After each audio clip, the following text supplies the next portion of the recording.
Assalamualaikum warahmatullahi wabarakatuh. Nama saya Rizka Marcella Jessica dari Prodi Sistem Informasi Angkatan 2023. Di sini saya akan mempresentasikan tentang laporan saya yang berjudul Mata Kuliah Dasar-Dasar Pemrograman Membangun Kemampuan Logis dan Analitis. Oke, next. Latar belakang dibuatnya laporan ini adalah saya membahas tuntutan mahasiswa untuk mampu mengembangkan pikiran logis dan analitis yang mereka miliki untuk menyelesaikan sebuah masalah dengan menggunakan sebuah bahasa pemrograman, yaitu di dalam mata kuliah dasar-dasar pemrograman yang ada di semester 1 Sekolah Tinggi Teknologi Terpadu Nurul Fikri. Laporan ini juga bertujuan untuk mengetahui dan memahami proses pengembangan kemampuan analitis dan juga logis yang ada di dalam pikiran para mahasiswa dengan melalui mata kuliah dasar-dasar pemrograman, yaitu dengan bahasa pemrograman Python. Bahasa pemrograman Python tentunya sangat berguna untuk mengasah kemampuan logika dan juga keinginan untuk menganalisis sesuatu yang ada pada diri para mahasiswa. Dengan itu, kemampuan logis dan analitis mampu diterapkan dalam kehidupan sehari-hari. Pembahasan dalam penelitian ini dibatasi hingga sampai bagaimana para mahasiswa mampu memahami cara untuk memecahkan sebuah masalah melalui bahasa pemrograman yang mereka pelajari, yaitu pemrograman Python. Dan bagaimana mereka mampu untuk mengasah diri mereka sendiri, mengasah pikiran mereka sendiri untuk mampu mencari jalan keluar dalam sebuah studi kasus. Dan pembahasan ini tidak mencakup aspek-aspek pembelajaran matematika yang lebih dalam dan juga ilmu komputer yang lebih dalam. Hanya membahas bagaimana mereka memecahkan sebuah masalah dan juga bagaimana caranya mereka untuk mengasah pola pikir. Baik, selanjutnya. Tahapan penelitian pada bagian metodologi yang pertama ada identifikasi. Di sini penulis akan mengidentifikasi para mahasiswa apakah untuk pembelajaran ini mereka sudah mendapatkan ilmu yang sama dengan porsi yang sama dan juga mendapatkan kemampuan yang sama dalam menjalankan mata kuliah dasar-dasar pemrograman dengan bahasa pemrograman Python. Yang kedua, ada implementasi. Bagaimana cara mereka untuk mengimplementasikan itu? Untuk memecahkan sebuah kode, sebuah studi kasus, dan juga sebuah masalah dengan menggunakan bahasa pemrograman yang telah mereka pelajari.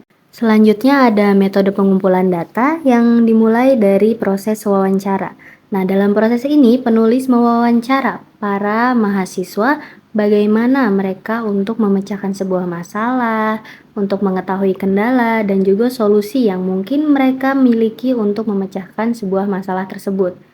Yang kedua ada metode observasi. Di sini penulis akan terjun langsung ke dalam kelas dan melihat para mahasiswa bagaimana caranya mereka untuk menghadapi pemikiran mereka yang mungkin masih kesulitan dalam mencari jalan keluar, apakah mereka akan berusaha ataukah mereka akan tetap menunggu jawaban yang akan diberikan oleh para pembimbing ataupun pengajar. Selanjutnya metode analisis yang pertama ada kualitatif, di mana kualitatif ini akan mendeskripsikan hasil dari presentasi ataupun skala kuesioner yang akan diberikan penulis untuk mengetahui seberapa sulit mereka mempelajari mata kuliah dasar-dasar pemrograman ataupun seberapa mudah mereka untuk memahami materi tersebut dalam jangka waktu yang tertentu.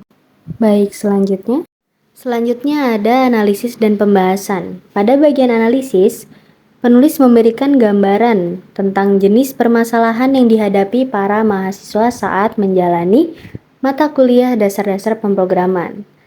Nah, mereka juga membuat sebuah program permasalahan sederhana dengan menggunakan bahasa pemrograman Python.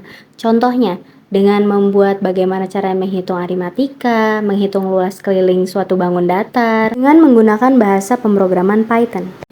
Yang kedua ada pembahasan. Di sini ternyata para mahasiswa cukup kesulitan untuk memahami konsep pemrograman seperti konsep variabel, tipe data, struktur kontrol, dan algoritma. Kebanyakan dari mereka mengatakan agak kesulitan di bagian bagaimana caranya membuat sebuah flowchart dan di mana itu membutuhkan suatu logika tertentu dan juga pemikiran analisis yang cukup dalam untuk membuat flowchart tersebut. Kesulitan menerapkan strategi penyelesaian masalah seperti memecahkan masalah menjadi submasalah yang lebih kecil, mencari solusi yang efisien. Nah, pada bagian ini juga para mahasiswa cukup sulit untuk Untuk memilah masalah apa saja yang harus diselesaikan terlebih dahulu dalam sebuah pembuatan kode. Solusi dalam analisis dan pembahasan ini mencakup yang pertama, metode pembelajaran berbasis proyek, contohnya dengan membuat sebuah aplikasi ataupun program untuk menyelesaikan masalah yang ada di sekitar mereka. Lalu yang kedua, ada tutorial dan forum diskusi. Nah, ini sangat berguna untuk para mahasiswa mampu memberikan sebuah tutorial ataupun menjadi tutor sebaya bagi teman-temannya dan juga forum diskusi dengan teman-temannya untuk mampu berkomunikasi sekaligus untuk mengembangkan pemikiran logika dan analisis mereka bersama-sama lebih dalam. Lalu yang ketiga ada modul pembelajaran. Modul pembelajaran ini bisa diambil dari internet maupun secara internal dengan para pembimbing mereka. Baik, selanjutnya kesimpulan dan saran pada penelitian ini yaitu penelitian berhasil memahami proses pengembangan kemampuan logis dan analitis mahasiswa dalam menyelesaikan masalah pemrograman melalui mata kuliah dasar-dasar pemrograman dengan bahasa pemrograman Python.